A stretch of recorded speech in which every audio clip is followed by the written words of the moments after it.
Hello बच्चों, let's see this question. When fluoride ion concentration in water is more than 2 ppm, then it causes tooth decay, brown mottling of teeth, harmful effect on bone. Choose the correct statement. हमारे पास options हैं, both 1 and 2, both 2 and 3. Third option says 1, 2 and 3, and option 4 says only 1.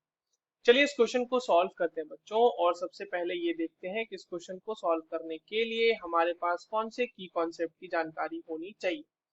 देखो ये जो सवाल है ना बच्चों, ये हमारे पास वाटर पोल्यूशन से है।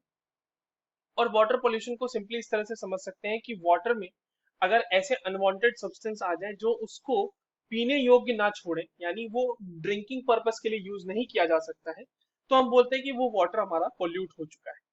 अब देखिए वाटर पोल्यूशन जो है वो फ्लोराइड आयन की वजह से भी होता है। ठीक है, फ्लोराइड आयन के कंसंट्रेशन के इंक्रीज कंसंट्रेशन से भी होता है।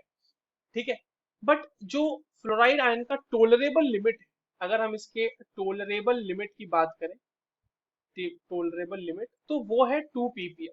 2 ppm तक इसकी जो वैल्यू है, मतलब इसका जो कंसंट्रेशन है वाटर में, वो टोलरेबल लिमिट है। बट अगर इससे ज्यादा हो जाती है, ठीक है, मोर देन 2 ppm का केस जब आता है, तो क्या क्या चीजें हो सकती हैं, तो ये हार्मफुल हो जाता है। ठीक है, हार्मफुल हो जाता है। और क्या क्या चीजें होती है, देखिए फ्लोराइड आयन का सीधा इंपैक्ट पड़ता है वैसी चीजों पे जहां पे कैल्शियम का प्रेजेंस है हमारी बॉडी में, यानी कि टूथ और बोन्स।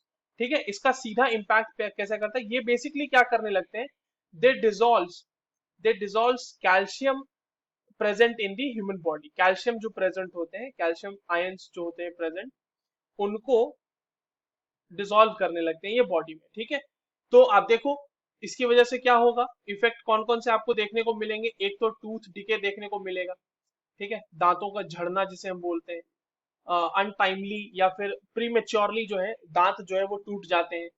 उसके बाद ब्राउन मॉटलिंग ऑफ टीथ भी देखने को मिलेगी। दांतों के ऊपर ब्राउन कलर की एक लेयर जमा होने लगती है, उसी को ब्राउन मॉटलिंग ऑफ टीथ कहते हैं। And similarly it will have the harmful effect on bones। ठीक है, आपके बोन्स जो होंगे, ह्यूमन बोन जो होते हैं, वो क्या हो जाते हैं, मतलब ससेप्टेबल टू फ्रैक्चर हो जाते हैं, वो कमजोर हो जाते हैं, उनकी स्ट्रेंथ जो है वो कम होने लगती है। ऑब्वियस सी बात है ना, क्योंकि वहां से हम लोग कैल्शियम ही डिसॉल्व कर रहे हैं, और जो फ्लोराइड आयन होता है वो इसी तरह से हार्मफुल इफेक्ट देता है।